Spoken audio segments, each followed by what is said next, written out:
السلام علیکم ورحمۃ اللہ وبرکاتہ۔ Welcome to Syeda Quran academy Namaz course. آئیے اپنی نمازوں کو صحیح الفاظ کی ادائیگی کے ساتھ پڑھنا سیکھیں۔ الحمدللہ کل ہم نے ثنا، تعوذ، تسمیہ اور سورۃ الفاتحہ کو پڑھا۔ اب کل ایک اسٹوڈنٹ کا سوال تھا کہ نیت کن الفاظ میں کی جاتی ہے۔ آپ کو ہم نے کل بھی بتایا کہ نیت دل میں کرنے کا نام ہے۔ اگر کوئی زبان سے دہرا لیتا ہے تو وہ بہتر ہے۔ زبان سے نیت کرنا فرض اور واجب نہیں ہے بلکہ مستحب ہے۔ نیت کیا ہے کہ آپ نے اگر فرض پڑھنے ہیں ظہر کے یا عصر کے یا فجر کے تو دل میں دہرا لیں 2 رکعت نماز فرض نماز فجر، 4 رکعت نماز فرض نماز ظہر، ایسے ہی 4 رکعت نماز سنت نماز ظہر، بس اتنا یہ دل میں دہرا لینا۔ اور اگر کوئی زبان سے دہرانا چاہتا ہے تو آپ زبان سے بھی دہرا سکتے ہیں، لیکن یہ جو الفاظ ہیں کہ منہ میرا قبلے کی طرف واسطے اللہ کے، یہ زائد الفاظ جو ہیں ان کی ہمیں کہیں سند نہیں ملتی، اس لیے مختصر الفاظ میں نیت کر لینی چاہیے۔ اب ہم سورۃ الاخلاص پڑھتے ہیں آج۔ سورۃ الفاتحہ کے بعد ہمیں قرآن میں کوئی بھی سورت پڑھنی ہوتی ہے، قرآن کی آیات کی تلاوت کرنی ہوتی ہے تو کوشش کریں کہ جو آخری 10 صورتیں ہیں قرآن کی، ہم نے وہ اکٹھی ایک پلے لسٹ اس کی بنائی ہے، اس کا آپ کو لنک دے دیں گے ڈسکرپشن میں۔ آپ کوشش کر کے ان صورتوں کو یاد کر لیں، چھوٹی چھوٹی صورتیں ہیں اور ہر رکعت میں آپ سورت ترتیب کے ساتھ پڑھیں۔ بہرحال یہاں پہ ابھی فی الحال ہم آپ کو سورۃ الاخلاص پڑھا رہے ہیں۔ اعوذ باللہ من الشیطان الرجیم، بسم اللہ الرحمن الرحیم، قل هو اللہ احد، قل هو اللہ، قل هو اللہ احد، قل هو اللہ احد، اللہ الصمد، اللہ الصمد، لم یلد لم یلد ولم یولد ولم یولد ولم یکن لہ ولم یکن لہ کفوا احد، کفوا احد، وَلَمْ يَكُنْ لَهُ كُفُوًا أَحَدٌ۔ آپ میرے ساتھ بار بار دہرائیں۔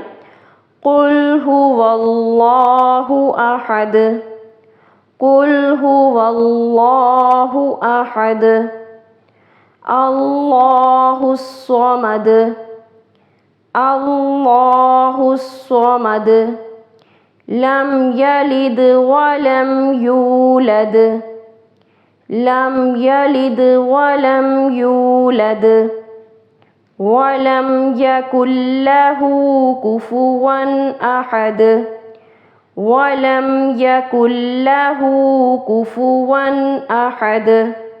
اب ہم اس کا ترجمہ بھی یاد کر لیتے ہیں۔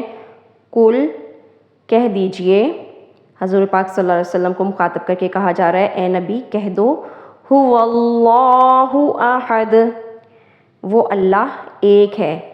قل هو اللہ احد، کہہ دیجئے وہ اللہ ایک ہے۔ اللہ الصمد، اللہ بے نیاز ہے۔ اللہ الصمد، اللہ بے نیاز ہے۔ لم یلد لم یلد ولم یولد، نہ اس نے کسی کو جنا اور نہ وہ جنا گیا۔ لم یلد ولم یولد، نہ اس نے کسی کو جنا اور نہ وہ جنا گیا۔ ولم یکن لہ کفوا احد، اور کوئی بھی اس کا ہمسر نہیں ہے، اور کوئی بھی اس کا ہمسر نہیں ہے۔ اے نبی کہہ دیجئے وہ اللہ ایک ہے، اللہ بے نیاز ہے، نہ اس نے کسی کو جنا اور نہ وہ جنا گیا، اور اس کا کوئی بھی ہمسر نہیں ہے۔ اب اس کے بعد اللہ اکبر یعنی کہ تکبیر کہتے ہوئے ہم نے رکوع میں جانا ہے۔ ہم نے ہر رکن جو ہے نماز کا اس کو تسلی سے ادا کرنا ہے۔ اب ہم نے رکوع میں جانا ہے تو اپنے اعضاء صحیح طریقے سے رکوع والی حالت میں لے آنے ہیں، اور پھر ہم نے 3 دفعہ کم از کم، یہ کم از کم ہے 3 دفعہ پڑھنا، کوشش کریں زیادہ سے زیادہ 5 دفعہ، 7 دفعہ، 9 دفعہ، جتنی تسبیحات ہم بڑھائیں گے الحمدللہ اللہ کے فضل و کرم سے اتنا نماز میں خشوع خضوع آئے گا۔ اب رکوع کی تسبیح پڑھ لیتے ہیں۔ سبحان ربی العظیم، سبحان پاک ہے، ربی العظیم، ربی میرا پروردگار، عظیم عظمت والا، سبحان ربی العظیم پاک ہے میرا پروردگار عظمت والا۔ جب آپ یہ تسبیح کہیں تو آپ دل میں یہ بھی آپ کے ترجمہ ہو، آپ اللہ کی پاکی بیان کر رہے ہیں، اے اللہ پاک ہے میرا پروردگار عظمت والا، سبحان ربی العظیم۔ کوشش کریں 3 دفعہ نہیں 5 7 دفعہ پڑھیں، اور رکوع اور سجدے کی تسبیحات جب ہم نے حصن المسلم کتاب آپ کو پڑھائی وہاں پہ ہم نے آپ کو یاد کروائی تھی، دوبارہ ہم آپ کو رکوع اور سجدے کی دعاؤں کی ایک اسپیسیفک ویڈیو بنا دیں گے۔ اس کے بعد ہم نے سیدھا کھڑے ہو جانا ہے۔ اب تسلی سے کھڑے ہو کے تو پھر ہم نے پڑھنا ہے سمیع اللہ لمن حمیدہ، سمیع اللہ سن لی اللہ نے، لمن حمیدہ اس کی جس نے اس کی تعریف کی، سمیع اللہ لمن حمیدہ، ربنا لک الحمد اے ہمارے رب تو ہی تعریف کے لائق ہے، سمیع اللہ لمن حمیدہ ربنا لک الحمد سن لی اللہ نے اس کی جس نے اس کی تعریف کی، اے ہمارے رب تو ہی تعریف کے لائق ہے۔ آپ ترجمہ دیکھیں نماز کے الفاظ کا، کتنے خوبصورت یہ الفاظ ہیں اور ان کا ترجمہ کتنا پیارا ہے۔ جب آپ کو پتہ ہوگا کہ آپ جو کہہ رہی ہیں اس کے معنی یہ ہیں تو پھر اس میں ایک علیحدہ ہی سرور آ جاتا ہے پڑھنے کا، کہ ہمیں پتہ ہوتا ہے کہ ہم کیا بول رہے ہیں، کہ اس کے معنی کیا ہیں۔ اچھا اب آپ نے تسلی کے ساتھ کھڑے ہو کر یہ پڑھنا ہے۔ بعض حضرات ایسے کرتے ہیں کہ رکوع کیا ابھی پورا کھڑے بھی نہیں ہوتے تو جھٹکے سے سجدے میں چلے جاتے ہیں، تو وہ جھٹکے والی نماز ہم نے انشاءاللہ اپنی ختم کرنی ہے، تسلی کے ساتھ، خشوع خضوع کے ساتھ، یکسوئی کے ساتھ۔ اللہ تعالی ہم سب کو اپنے آگے کھڑا ہونے کی توفیق دے۔ اب یہاں پہ ایک دعا ہم پڑھیں گے، وہ دعا ہمیں حدیث سے ملتی ہے، وہ الفاظ یہ ہیں سمیع اللہ لمن حمیدہ ربنا لک الحمد۔ یہ پڑھنے کے بعد ہم نے پڑھنا ہے حمدن کثیرا طیبا مبارکا فیہ۔ یہ 5 الفاظ ہیں، آپ بار بار میرے ساتھ دہرائیں تو یہ الفاظ انشاءاللہ آپ کو یاد ہو جائیں گے۔ حمدن کثیرا طیبا مبارکا فیہ، حمدن کثیرا طیبا مبارکا فیہ۔ پھر دہرا لیتے ہیں حمدن کثیرا طیبا مبارکا فیہ۔ اب اس دعا کی کیا فضیلت ہے؟ حضور پاک صلی اللہ علیہ وآلہ وسلم نماز پڑھا رہے تھے، پہلے پیارے نبی اکرم صلی اللہ علیہ وآلہ وسلم نے یہ الفاظ نہیں دہرائے، ایک صحابی نے دہرائے تھے۔ صحابی نے یہ نماز میں کلمات پڑھے، نبی پاک صلی اللہ علیہ وآلہ وسلم نے سلام پھیرا اور اپنے رخ انور کو صحابہ کی طرف کر کے پوچھا کہ یہ کلمات کس نے پڑھے ہیں؟ اور ایک صحابہ نے بتایا یا رسول اللہ صلی اللہ علیہ وآلہ وسلم میں نے یہ الفاظ پڑھے ہیں۔ تو آپ نے کہا میں نے 30 اور اس سے تھوڑے سے زیادہ یعنی کہ تقریباً 40 فرشتوں کو دیکھا ہے جو ایک دوسرے سے سبقت لے جانے کی کوشش کر رہے ہیں اس کا ثواب لکھنے کے لیے۔ سبحان اللہ، کہ فرشتے ایک دوسرے سے سبقت لے جانے کی کوشش کر رہے ہیں کہ اس کا ثواب میں لکھتا ہوں، اتنا اجر و ثواب ہے، سبحان اللہ۔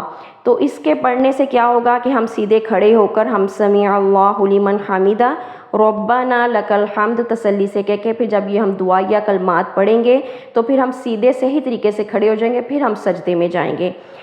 سمیع اللہ لمن حمیدہ ربنا لک الحمد، یہ اللہ کی تعریف کے کلمات ہیں۔ حمدن کثیرا طیبا مبارکا فیہ، اس کے بعد ہم نے اللہ اکبر پھر تکبیر کہتے ہوئے سجدے میں جانا ہے۔ سجدے میں بھی ہم نے یہ دعا کم سے کم یہ 3 مرتبہ ہے، اور زیادہ سے زیادہ ہم جتنی دفعہ پڑھ لیں گے تو وہ بہت ہی زیادہ بہتر ہے۔ سبحان ربی الاعلیٰ، سبحان پاک ہے، ربی الاعلیٰ ربی میرا پروردگار، اعلیٰ بڑا عالی شان، سبحان ربی الاعلیٰ، سبحان۔ اب دیکھیں جب ہم تسلی کے ساتھ الفاظ ادا کریں گے، اب سبحان کا لفظ ثنا سے شروع ہوا ہے اور رکوع کی تسبیح میں بھی یہ لفظ آیا ہے اور سجدے کے بھی، تو پھر جب ہم اس کو پوری طرح ادا کریں گے تب ہی ہم اللہ کی پاکی بیان کریں گے نا۔ جب اللہ کو سبحان کہیں گے، پاک ہے اللہ کی، پھر ہی اگر اس لفظ کو ہم بدل دیں گے، اس کا ہا ختم کر دیں گے تیزی میں جلدی میں، تو پھر وہ لفظ نہیں رہے گا صحیح والا، اس کے معنی بھی پھر بدل جائیں گے۔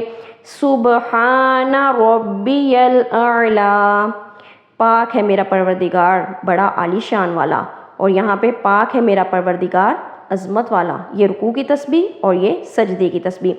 سجدے کی دعائیں اور رکوع کی دعائیں میں نے آپ کو پہلے بتایا ہے کہ ایک ویڈیو بنائیں گے علیحدہ سے، تو انشاءاللہ وہ بھی ڈاؤن لوڈ کریں گے۔ پھر ہم نے اللہ اکبر کہتے ہوئے بیٹھنا ہے، اور پھر دوسرا سجدہ اللہ اکبر کہتے ہوئے پھر دوسرے سجدے میں جانا ہے۔ اب دونوں سجدوں کے درمیان میں جو دعا پڑھنی ہے ہم نے بیٹھ کر، تو وہ دعا آپ کو اس ویڈیو کے آخر میں مل جائے گی، اس کا لنک، تو آپ وہ لازمی دعا دیکھیے گا۔ وہ ویڈیو دیکھنے سے وہ اسی دعا پہ ہم نے ویڈیو بنائی ہے، تو وہ 2 دعائیں ہیں، وہ لازمی آپ نے یاد کرنی ہے۔ جب پہلا ہم نے اللہ اکبر کہتے ہوئے سجدہ کرنا ہے، سجدے میں یہ تسبیح پڑھ کے پھر ہم نے اللہ اکبر کہہ کر بیٹھنا ہے، پھر وہ دعا پڑھنی ہے، پھر اللہ اکبر کہتے ہوئے ہم نے دوسرے سجدے میں جانا ہے۔ آج کے لیے اتنا ہی، کیونکہ آپ کو وہ دعائیں بھی ساتھ دے رہے ہیں، 2 سجدوں کے درمیان کی دعا، تو پھر آپ نے وہ بھی لازمی یاد کرنی ہے اور ترجمے کے ساتھ یاد کیجئے گا، ٹھیک ہے؟ اور آج کی جو یہاں پہ دعا پڑھنی ہے ہم نے، تو وہ ہے حمدن کثیرن طیبا مبارکن فی، یہ آپ کو ڈسکرپشن میں لکھی ہوئی مل جائے گی۔ اچھے طریقے سے کوشش کریں، ان الفاظ کی صحیح طریقے سے ادائیگی کریں۔ کوئی بھی لفظ مشکل لگ رہا ہے آپ ہم سے پوچھ بھی سکتے ہیں اور ہمیں لیسن سنا بھی سکتے ہیں۔ السلام علیکم ورحمۃ اللہ وبرکاتہ۔